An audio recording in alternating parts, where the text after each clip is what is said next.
Football এটা শুধু একটা খেলা না, এটা প্রতিটা মানুষের আবেগ ও ভালোবাসা। একটা গোলের জন্য মানুষ আবেগে কান্না করে, আবার একটা হারের জন্য রাতভর ঘুমাতে পারে না। আর বিশ্বকাপ এলে পুরো পৃথিবী যেন উল্লাসে মেতে ওঠে।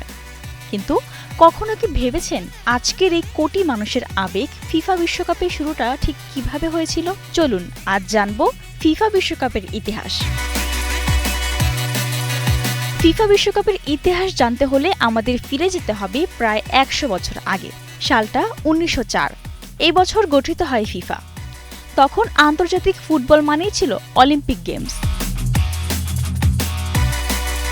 বিশ্বের বিভিন্ন দেশ সেখানে খেলতো ঠিকই, কিন্তু একটা বড় সমস্যা ছিল, শুধু অপেশাদার খেলোয়াড়রাই অংশ নিতে পারত।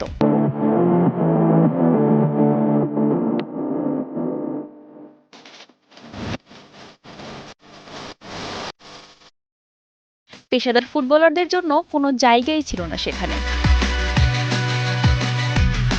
ঠিক তখনই ফুটবলকে আরও বড় মঞ্চে নেওয়ার স্বপ্ন দেখলেন একজন মানুষ, জুলে রিমে, যিনি ১৯২১ সালে ফিফার সভাপতি হন। তখন তিনি উদ্যোগ নিলেন একটা টুর্নামেন্ট হবে যেখানে পুরো পৃথিবীর সেরা দেশগুলো শুধু ফুটবলের জন্যই লড়বে।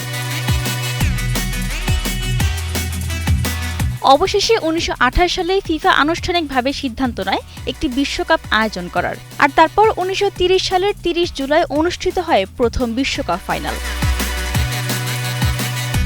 রোমাঞ্চকর সেই ম্যাচে ৪-২ গোলে জিতে যায় উরুগুয়ে ও পরাজিত হয় আর্জেন্টিনা।